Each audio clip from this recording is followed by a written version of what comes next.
Join Gator great Shane Matthews every weekday as he brings you all you need to know about your Florida Gators, including news, analysis, and opinions with some of the biggest names in sports. Find us on Spotify, Apple Podcasts, Google Podcasts, or wherever you listen to your favorite podcasts. Or watch us live at 8 a.m. on Facebook, YouTube, and Twitter.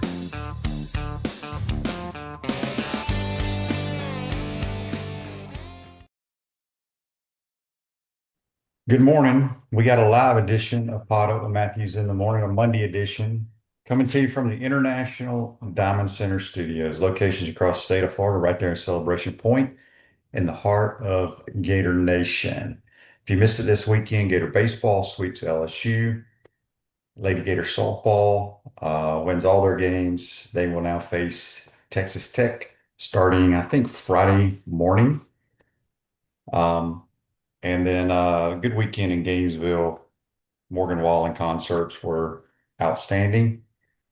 A lot of folks in that damn building, and they could sell that thing out every night. JC, you're on the Type No More hotline. What's going on?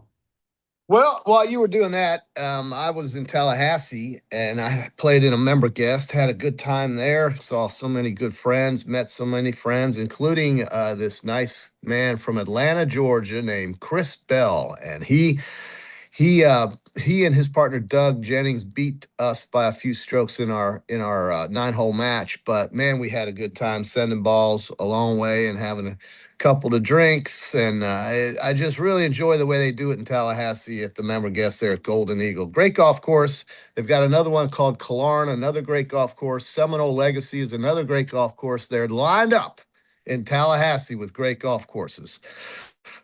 Maybe one day around here, but hey, nevertheless, I want to just dig in a little bit deeper on that baseball weekend. When you score 37 runs, QB, and I know it's LSU and they're the worst team in the league. They are the worst team in the league, but Florida scored 37 runs, had 10 home runs, had a team batting average of 318, a slugging percentage of 654, had 70 total bases, and had more runs this season in an SEC game than any other, including 18 hits, with multiple home run games by Hayden Yost and Cade Kirtland yesterday. You've got yourself either a team that's really running hot or you are playing somebody throwing batting practice. So I'm not sure which one it is, but I'm not going to discredit anything when these guys showed the numbers they showed this weekend. And if that's the Florida Gator team you're going to get in the postseason, people better watch their ass. Now, I'm not saying it's going to be a great postseason, but I'm telling you, this is the kind of play you want to see when you go into the postseason. And right now, I think according to Baseball America, QB, the first poll that I saw come out, Florida is 9. So that's a very good number, because if they play well in the SEC tournament, maybe a couple teams in front of them lose, they might slip into that 8 or better position, which means that, of course, then we have the real tournament coming up and then the super regional after that, potentially going through Gainesville. So that's what I think the goal is in the SEC baseball tournament. Very true. Daryl says on the Type No More text line, what a great concert Saturday night. The merchandise wasn't cheap, $50 for a Morgan Wallen hat for my grandson, but I'll buy anything for him. Yeah, I bet I'm going to find out how much the UA makes off this, JC, but we were talking about it. I don't know if you and I were talking about this or not, but say 80,000 people at average ticket price, $400. I'm just guessing, because some tickets are 1,000, some are 150. So you're looking at $32 million, not counting alcoholic sales, not counting merchandise sales. That's a night per night. It's probably 50 million. Crazy. I saw pictures of people at the up there in the stadium in the where you go, up in the hotel, basically. I don't know what kind of concert experience you can get up there. So here's what happens with those people. But I guess you get something out of it. No, if you have a box and you buy tickets, they give you tickets in the Champions Club. So they just hang out there, and then when the concert starts, they go down to the Champions Club. That sounds great. Yeah, it was they should do a concert once every 2 years, in my opinion. It's easy money for them. Easy money.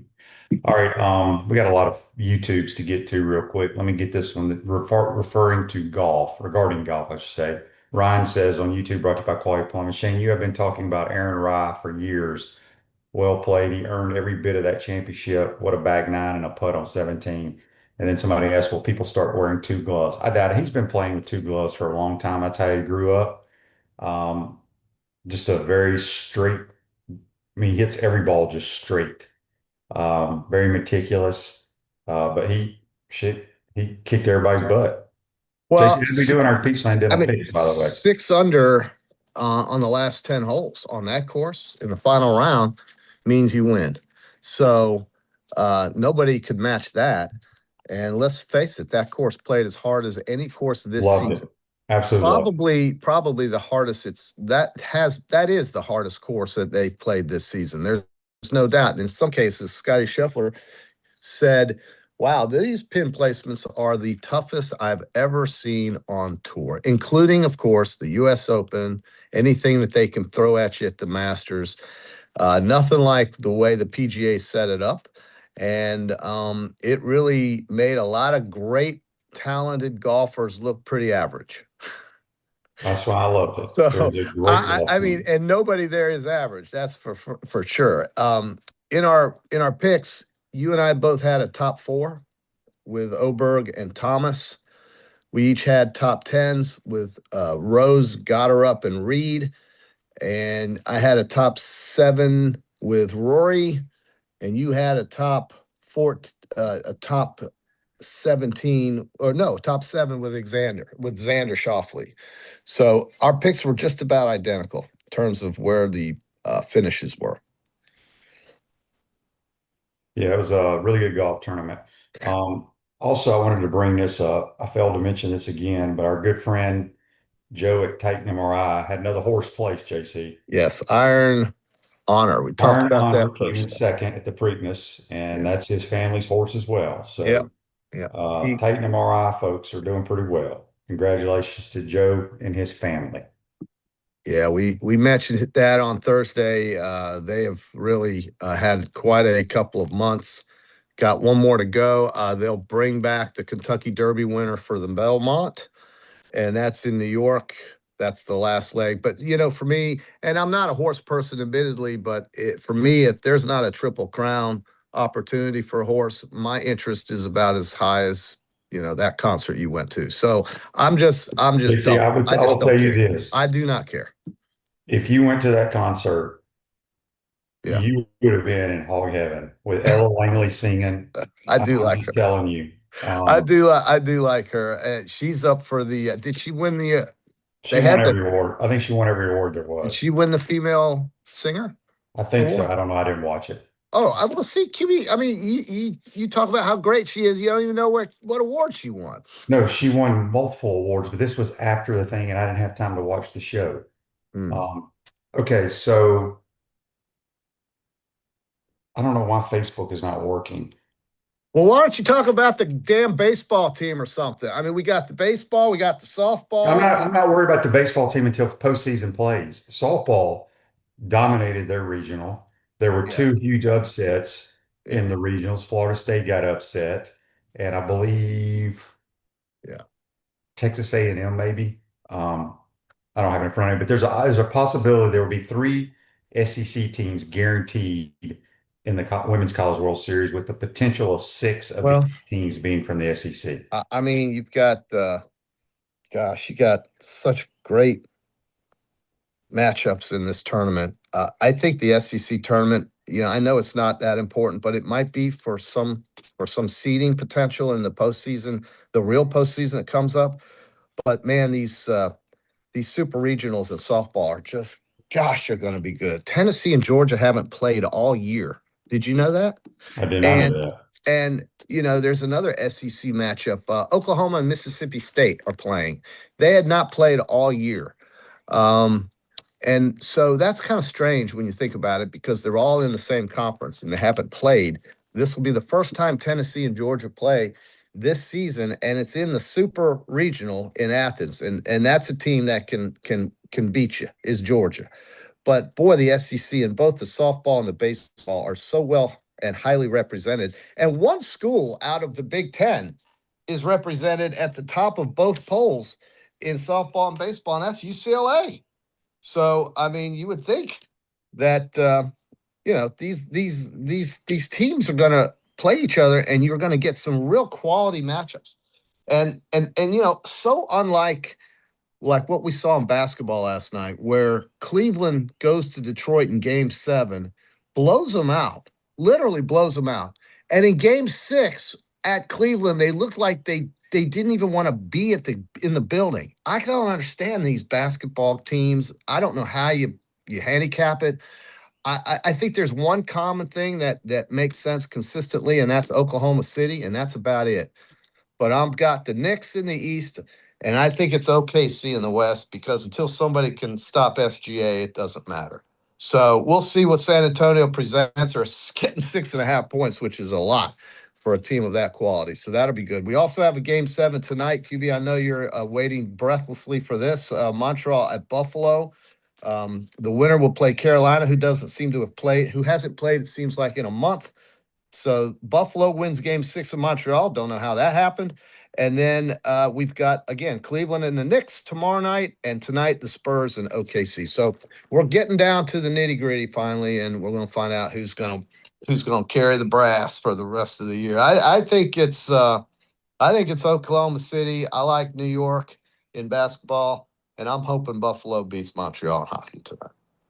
Find out what makes Gator-owned money metals different from other coin companies that often resort to high-pressure sales tactics. Not at Money Metals. For more information, visit moneymetals.com. Give them a call at 1-800-800-1865. AMAC on YouTube, brought to you by Quality Plumbing, says, loved it when after Won't Back Down ended and everyone chanted, it's great to be a Florida Gator. And Morgan says, I'll let y'all get that out of your system. I will say this. When they played, I'm going to make a recommendation to the UAA. Play the same Won't Back Down that they played at the Morgan. It was a faster beat. Yeah. And the people couldn't do the silly ass, ooh, ah. That drives me insane. And so I just making a recommendation. They need to use that version so the student section can't do their silliness. Okay, I got that out of my system. Yeah, QB. I mean, but JC, you don't know what we're talking about. Well, it's okay. Hey, just all the give me listeners more know about exactly the what we're talking about. I'd love to sit here and hear more about this concert. Just keep blowing me. What was the difference between Friday and Saturday night? Tell me the difference. Well, you had different artists. Friday night, people did not get Ellen Langley. They missed it. Who'd they get? Thomas Rhett. Okay. Well, I mean, you got to make a choice. At least you get a choice. You see the main actor twice. You get to see him, and then you get to choose between the prelims. That's cool. Yeah, that's why we chose Saturday night, because that's pretty. I'll say this: it's impressive the guy can roll in here and sell out the stadium 2 nights in a row. That's good. They say he'll sell out. He puts on the best show I've ever seen at any concert. Why is it such a great show? Tell me what's so great. He's got so much energy. I mean, he's got great songs. You know, he played 27 songs. Damn. 27. That's like Garth Brooks out there. He didn't. Garth Brooks don't sing that many. Trust me. I went to 27 songs. Oh, Lord have mercy. That must have been a long show. Oh, it was. But I mean, people paid a lot of money. Yeah. Here's what's impressive. Yeah. I read, it was on Twitter yesterday, after the concert ended at about midnight, he stayed for an hour and a half signing autographs on the stage. That's awesome. Well, he's got a lot of fans. Got a lot of fans, QB. You're his biggest fan, obviously. No, I'm not his big fan. I just think he's great. Well, get a shirt. Why didn't you buy a shirt or a hat? Because I don't buy silliness like you. I don't buy souvenirs at the travel centers when you cross the state line. Well, I mean, it wasn't traveling. You were at a concert. Your favorite guy singing. You should buy a shirt. No, I don't buy that stuff. I would never wear it. Never wear I would love to see you in a shirt, well, concert shirt. I might wear one on Wednesday just for you, it. QB. Yeah, pull out one of your Led Zeppelin t-shirts. Zeppelin. I couldn't tell you what song they sing either. I Gabby oh says, I'm Lord with you on God. Georgia. Have you ever seen Kenny Chesney? I have, but Kenny, Kenny's kind of an older guy now. I mean, I think they should bring Kenny Chesney to the stadium. Bring Luke Combs here. It's the easiest moneymaker the UAA can make. What do you think they made? Because you asked that question. I'm gonna guess 10 million. Hmm. That's Yeah, just I my mean guess. I'm gonna that. find out though. Yeah. But anyway, let's get to this day in sports brought to you by Campus USA Credit Union. Put some star power to work in your financial life. Campus USA Credit Union 2025 PGA Championship at Quail Hollow. Scotty Scheffler won his third major by 5 strokes over Bryson DeChambeau, Harris English, and Davis Riley. Scotty's only won once this year, I think, right, JC? Um. Well, he won AT&T. Something tells me he's won twice, but maybe you're right. I know for sure he won in Pebble Beach, but I want to say he won another one, but I can't recall right off the top of my head. But that golf tournament was just tremendous. PGA does such a good job. Of the 4 majors, I gotta say that's one of the best viewing of the majors. That's probably the most entertaining major to watch when you just stack them up like, was this how good or how dramatic was this and this and this? You had such a crowded leaderboard going in the final round yesterday, and somebody separated himself on the back 9. That's kind of what you're looking for. And this guy going 6 under on the final 10 holes with an eagle on 9 was spectacular golf. And he finally broke through because he has been around. We have talked about him. We have heard about him. He's from Britain. Does he play on their Ryder Cup team, QB? No. Yeah, so he will now.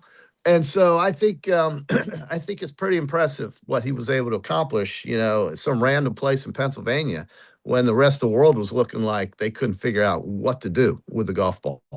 And the rough was what made it, the rough where they put the rough in some of the spots they had it is what made it I think really hard, more than the pin placements even, because you miss over there in certain areas of the rough, the ball disappears just like it does. I thought it was outstanding. It's one of the best majors Yeah, setups. it is. And the PGA, we always talk about the 4 majors, right? U.S. Open, British Open, Masters, and the PGA is just kind of there.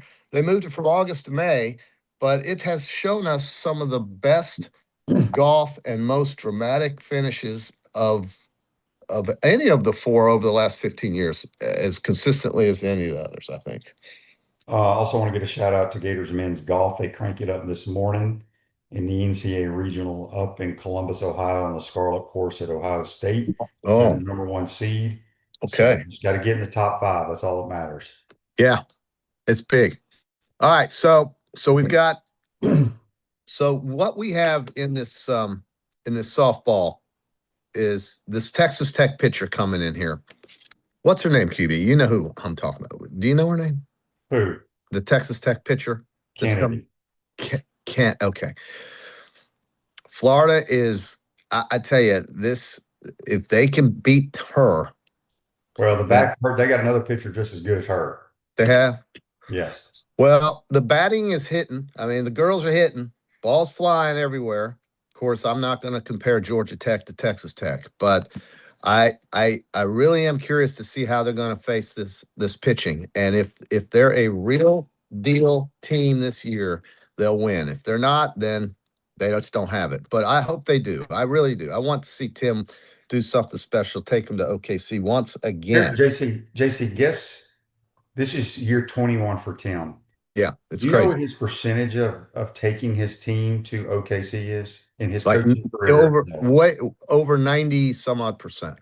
No, that would mean they would go almost every year. 9 out of 10 times? Yeah, they've not done that. Okay. 75. It's right at 70%. 70, 75. That's incredible. And his winning percentage is in the 80s. I know that.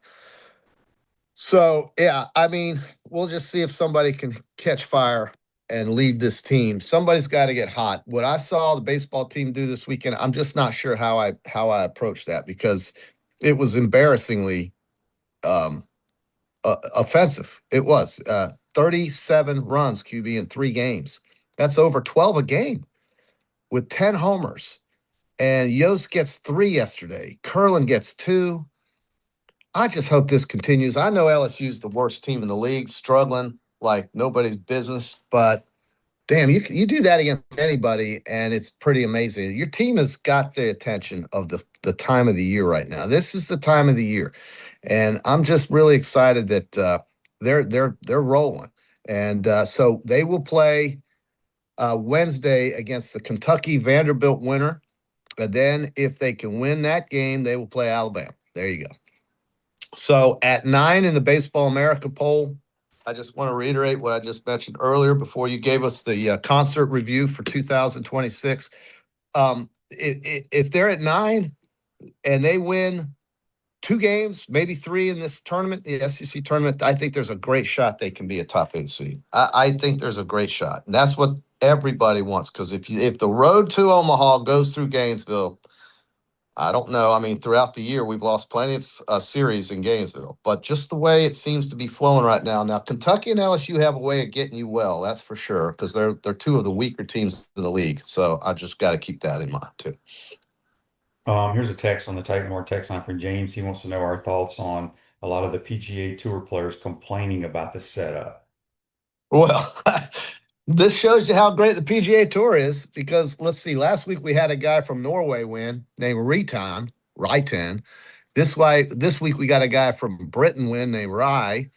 And I think you have to challenge these guys to show just how great that tour is because of all the talent that's out there. I mean, it's a Yeah, so I'm one who, especially majors, I want them to struggle, and they struggle. The beauty of this, and I was talking to a lot of guys in my golf group playing this weekend. And a lot of these guys are former players that, we all thought this were the hardest greens that any of us have ever seen the PGA Tour play, because you had like a 5-foot area to land the ball to get it close on majority of the green. Yep. And we've never seen PGA Tour players struggled two putting, Yes. right? That's stuff that we, the average golfer, struggle with. But what I loved about it, I thought it was set up fine. It wasn't a very long course. But what they did is they had a couple of par fours you could drive. If you hit good shots, you got rewarded. Yeah. The rough was a penalty, which it The should rough, be it for was. these guys. Yeah. I thought it was set. I love Oh. when you start bitching, because then I feel like whoever set the golf course up did their job. He wins. Yeah. And when they put these pin placements on turtlebacks and just make it impossible to get inside of 10 feet on and force you to make great putts. Yeah, man, that's a test of golf. And I'll be really curious to see how the USGA sets it up next month in where the hell are they playing that? Well, wherever.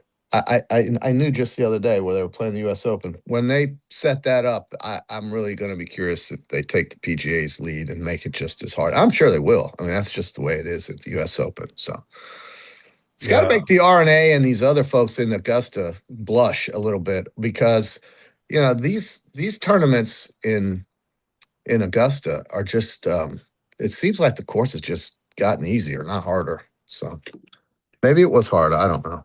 What do I know? I mean, but it just doesn't seem like anybody was ever really bitching about Augusta's setup. So Well, because they know if they bitch about Augusta, they won't come they back. won't get invited back. That's right. That's Well, I guess some guys have been there so many times, I don't really think they have to worry about any of that. But yeah, perhaps. Okay, AU Gator says, yes, I do know what Stairway to Heaven is. Okay, I haven't heard that one. That's a good one. Thank you, AU Gator. Gene says on Facebook, live, brought to you by Melon Law, it was a fantastic concert. JC would have enjoyed it. I'm sure I would have. There's no way in hell Gene bought a ticket. Let's flow it through the C Corp or the S Corp or the let's get Dad. Anyway, God bless. John says on Facebook, live, brought to you by Mel, how about the girl from UCLA who has hit 40 home runs this year? They're bigger, stronger, and obviously more more dangerous at the plate these days. And the pitching too is just, it's hard. I don't know if that's good or bad. I tell you, I think it's just crazy how much better the athletes are right now. And I think it's crazy that we've got all these SEC teams. So I think it's going to be fun for us to watch as fans for sure. So let's see. We got Lady Gator golf, men's Gator golf. You mentioned that. Softball and baseball. You mentioned that. I'm sure the track team's doing amazing things wherever they are. Yeah, there's a lot to keep up with.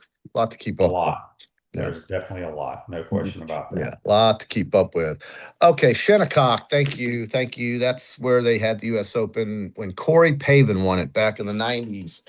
Shinnecock is on Long Island, and that will be a test. It's a links type of style course, so it's just going to have rough and fescue and all kinds of nasty stuff to watch out for. There won't be any trees to deal with. Shinnecock Hills in Long Island. Okay, Yeah. Gotcha.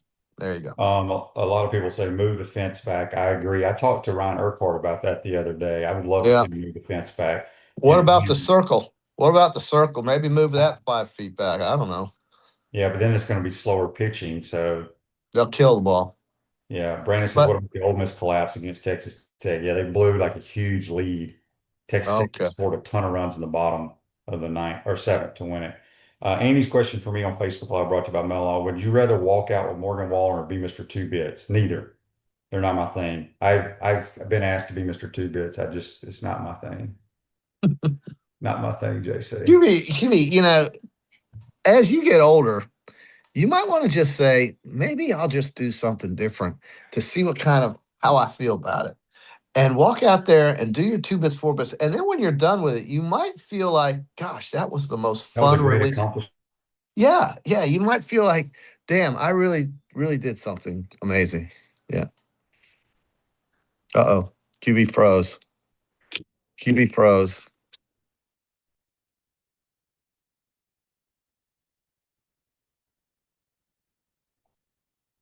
Okay. QB's technology has frozen.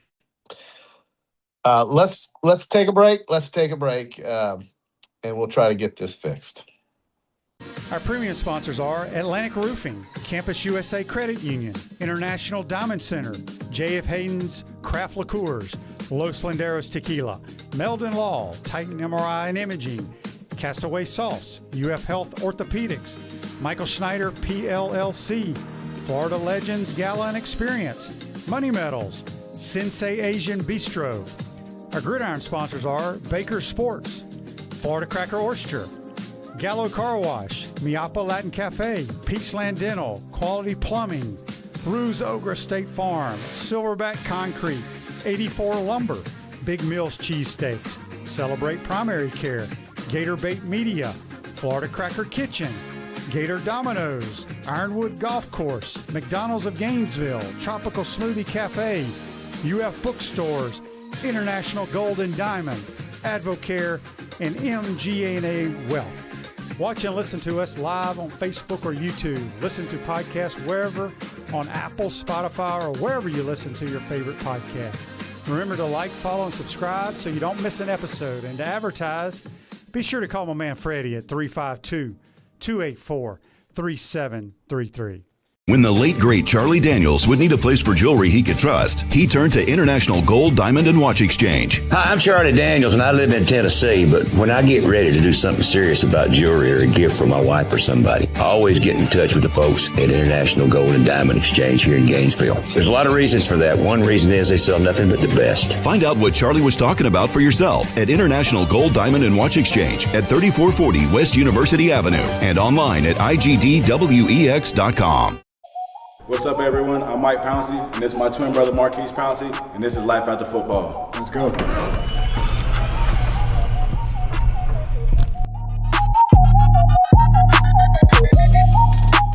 We are the owners of Tropical Distillery, and JF Hayden's is our liqueur brand. We have 5 different flavors: a mango, a lychee, an espresso, citrus, and key lime pie. We pride ourselves on not only being a Florida-made brand, but also a cocktail solution. With that being said, cheers, and go Gators.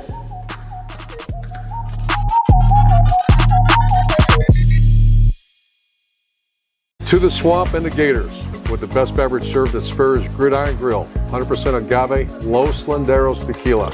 aged in bourbon barrels for a smoother taste. I think you mean Head Beer Coach 1966 lager, a crisp, light, bodied lager for easy drinking. Nope.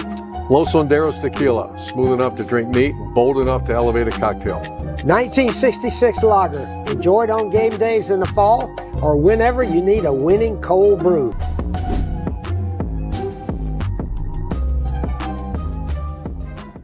Gainesville's best-kept secret is finally being revealed. Introducing Sensei Asian Bistro. Located in Celebration Point next to Spurrier's Gridiron Grill, Sensei delivers a one-of-a-kind Japanese-French fusion experience that's as refined as it is unforgettable. Indulge in signature dishes like our smoked New York strip, Chilean sea bass, matcha curry, or the crave-worthy Chunggang chili chicken. Pair it all with handcrafted cocktails, fresh crudo oysters, or our premium A5 Wagyu tataki. Sensei Asian Bistro. Make your reservation today.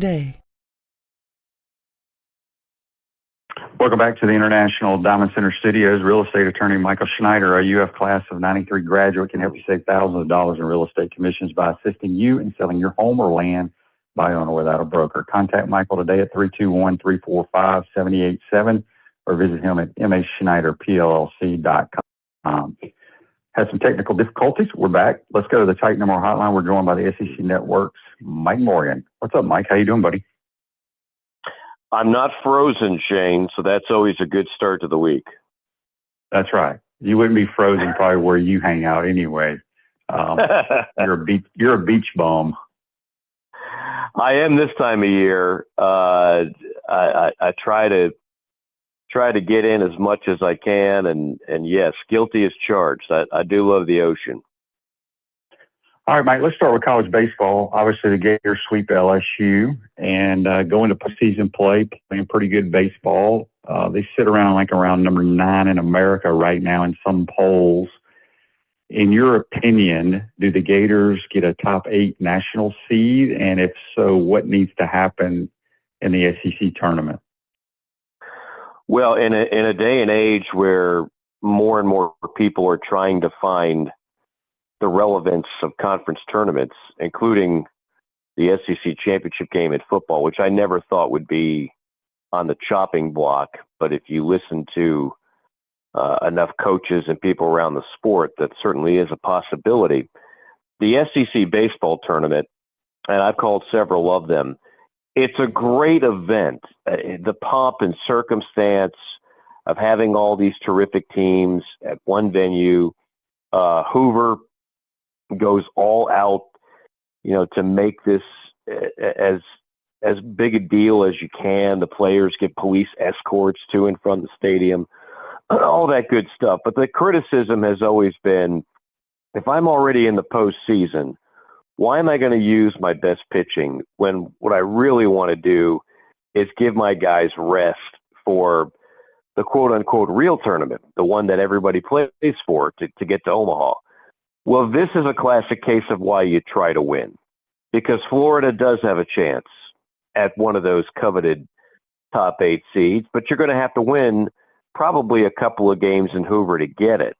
So do they get it or not? Depends on whether they win or not. And I haven't seen, I don't know what Sully is going to do in terms of his pitching. Is he going to pitch off? Is he going to go with his top 2 guys in the first couple of games? I'm not sure.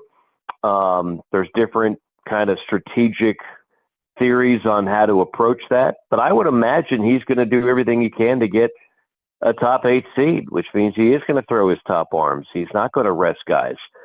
But this is a rare circumstance where winning games in it actually does mean something, as opposed to, if you're already in, why am I going to try too hard? If you've already got a top 8 national seed, which wasn't that long ago, Florida routinely had one, then you don't need to do all that. And if you're one of these programs that's already eliminated, an LSU, a South Carolina, a Vanderbilt. By the way, think about that for a second.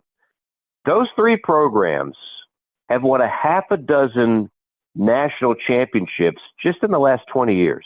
LSU, South Carolina, and Vanderbilt. And they're all going to be sitting at home come the NCAA tournament. I never thought you'd see that type of change or turnover in the sport of college baseball with those programs. But it's been a weird year overall. Tennessee's a bit down.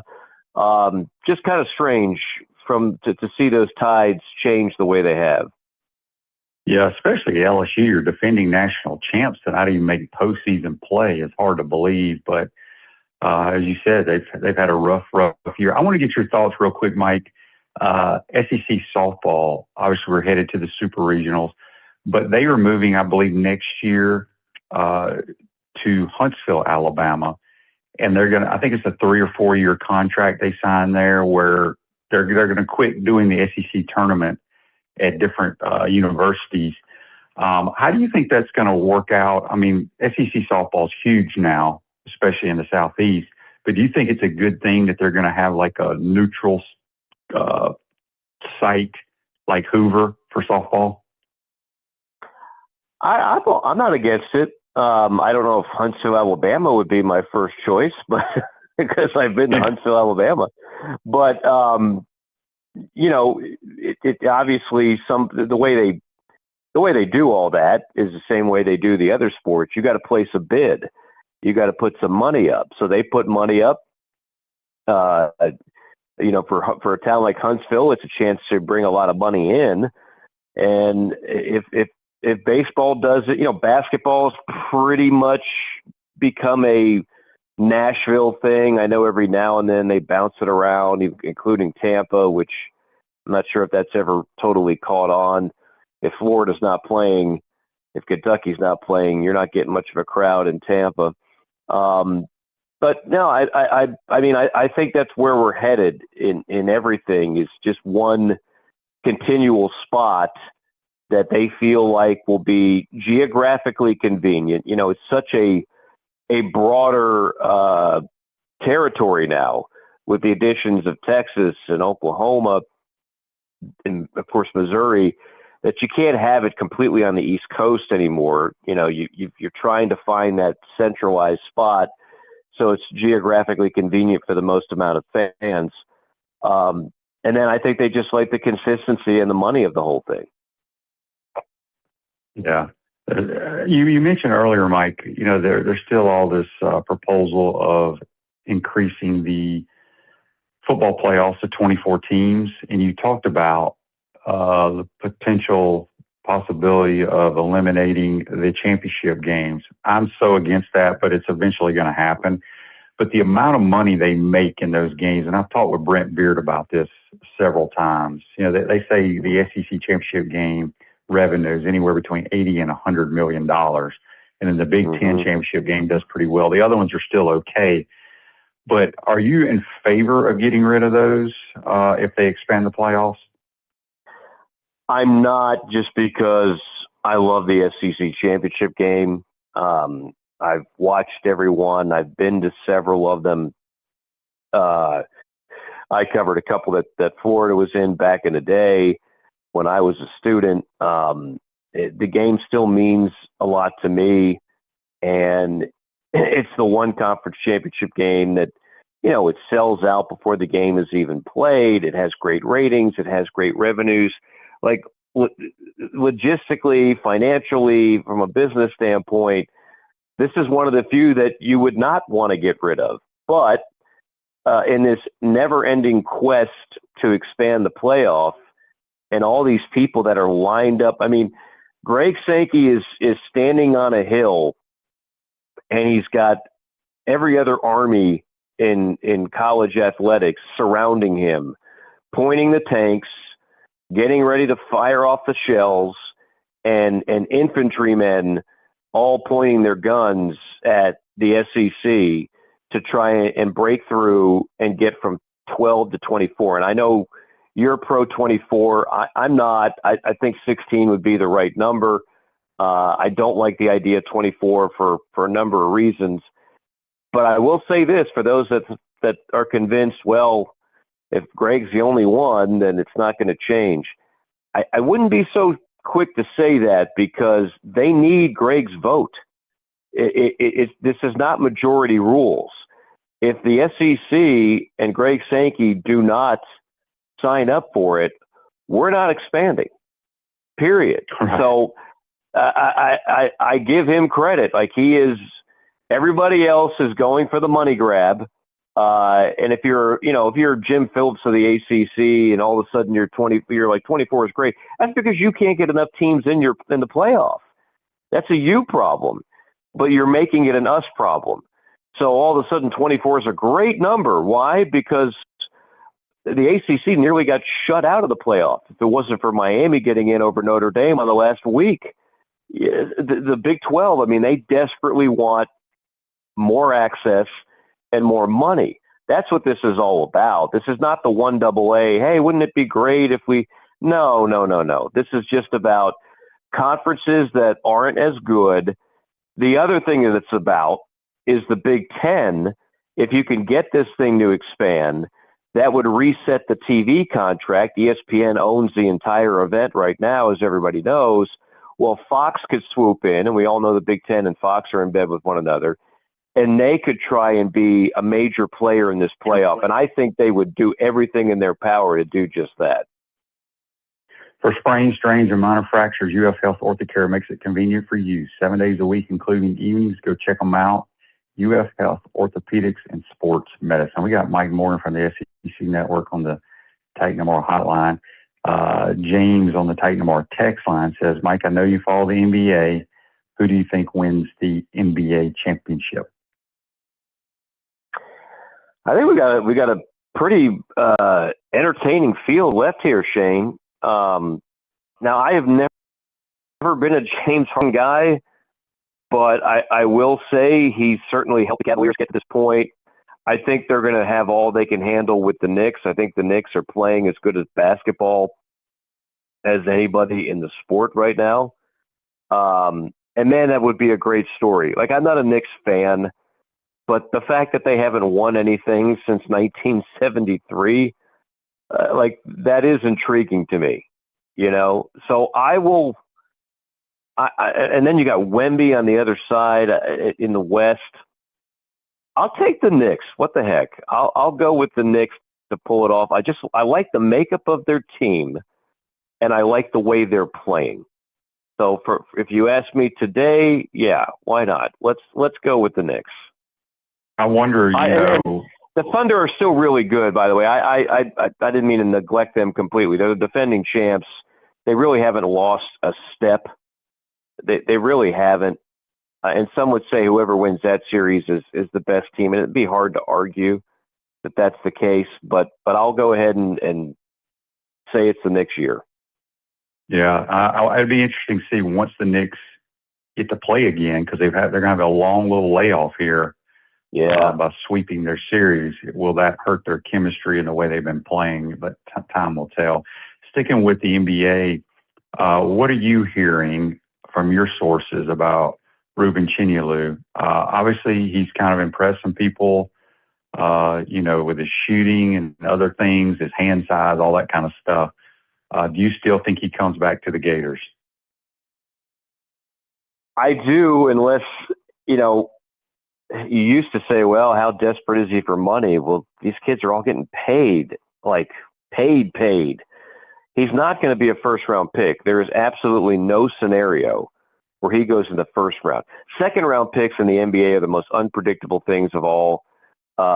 Very often, teams will take a flyer on a guy. There's not much money invested in a second-round pick, so you can draft purely on upside. You could draft purely on need. You could draft because you flipped a coin and you didn't know who to take. So I can't say he wouldn't get drafted at all in the second round, but he's not a first round pick in any scenario. And so I would guess he comes back for another year and gets paid a lot of money to do it, but you never know. I mean, some kids just don't like college. Some kids just want to start their professional careers a year sooner. And I don't know Chinyelu that well. All I know is where he's projected to go, and it's not in the first round. Yeah, I don't see him getting drafted in either round. I mean, first or second. That's just me personally. Nothing against him. I think he's a hell of a player. The NBA is a totally different game than college basketball. And I don't know. I think he comes back. I hope he comes back. Yeah, I'm trying to figure out where he fits in the NBA. Like, okay, we know he's very limited offensively. That's okay. I mean, there are guys that get drafted purely as defensive bigs that can come off the bench because he's not a starter, that can come off the bench and give you some minutes. And we all know about his defense. The thing about his defense is, yes, he moves quick. He's a tenacious defender, but he's not what I would call a true rim protector at the next level. And that's what they look for.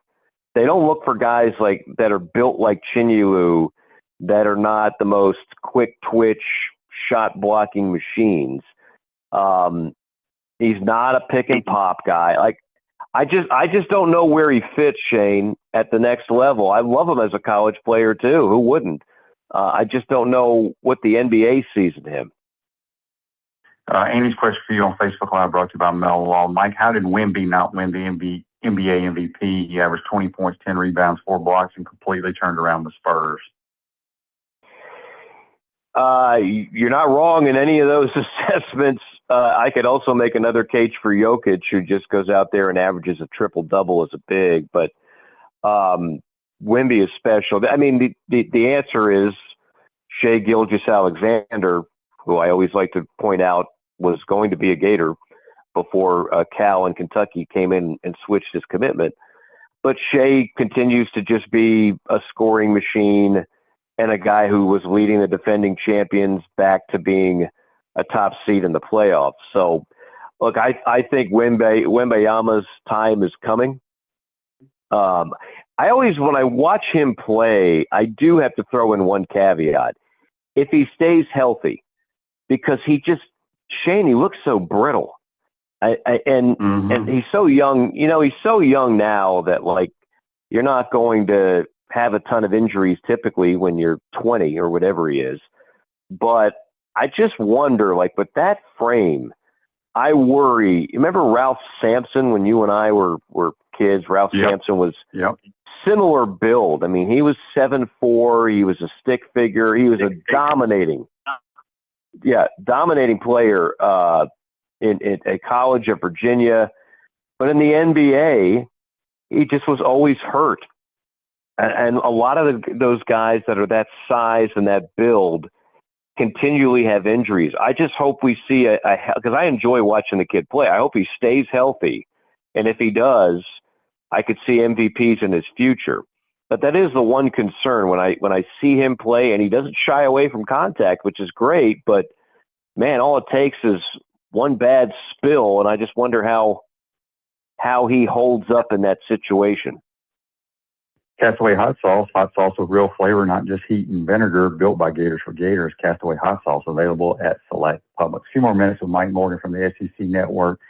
Mike asked here on Facebook Live, brought to you by Mel Law, are you excited about the Braves? Yeah, I am. It's hard not to be. They're playing the best baseball of anybody in the majors. Look, I thought they would certainly be good. I thought they would be fighting for the divisional championship. Now, I mean, again, it's early. I don't even look at the standings with any type of true focus until right about now. Right about mid to late May is when I'm like, oh, okay, it's a 7-game lead or whatever it is. But the team, and they're not even completely healthy yet. You still get Schwellenbaugh potentially back sometime this season. Strider has found his form now. You get your shortstop back. Hopefully Acuna can stay healthy. That's been an issue now for a while. But yeah, I am surprised at how dominating they have been in this thing. Now, look, the Dodgers aren't going away, and they've got more money than God, and whatever they need come trade deadline, unlike the Braves, they'll have a blank check and complete autonomy to get it. But yes, they are. You want to talk about clicking on all cylinders? I'll tell you a guy nobody talks enough about, and that's Matt Olson. You realize now he has got, I think it's the 8th longest streak of consecutive games played in the history of the sport. All he does is go out there every day at first base, play, hit dingers. He's a good clubhouse guy. Just never misses a game. That deal when, look, nobody wanted to lose Freddie Freeman. still miss Freddie Freeman. But that was the perfect deal if you were going to lose Freddie to get somebody like Olsen to supplant him at first base. It's been a tremendous start to the year. They're a really, really good team. And even though the Phillies have caught fire a bit now, the Mets are not good. The Marlins are the Marlins. Do they even try? Do they have a team in Miami? Washington is Washington. So the Braves are likely going to go back to winning division championships. And then I think it just comes down to the Braves and the Dodgers once again. All right, last thing here. James on the Titan More text line says, Mike, among your colleagues around the country, what are their thoughts on the Gators and John Summerall this year? I'm glad you asked that question. And I wanted to ask you a question, Shane, because here's what I'm hearing from a lot of my colleagues, and here's what I'm sensing from a lot of shows and whatnot. And I want to know why, Shane.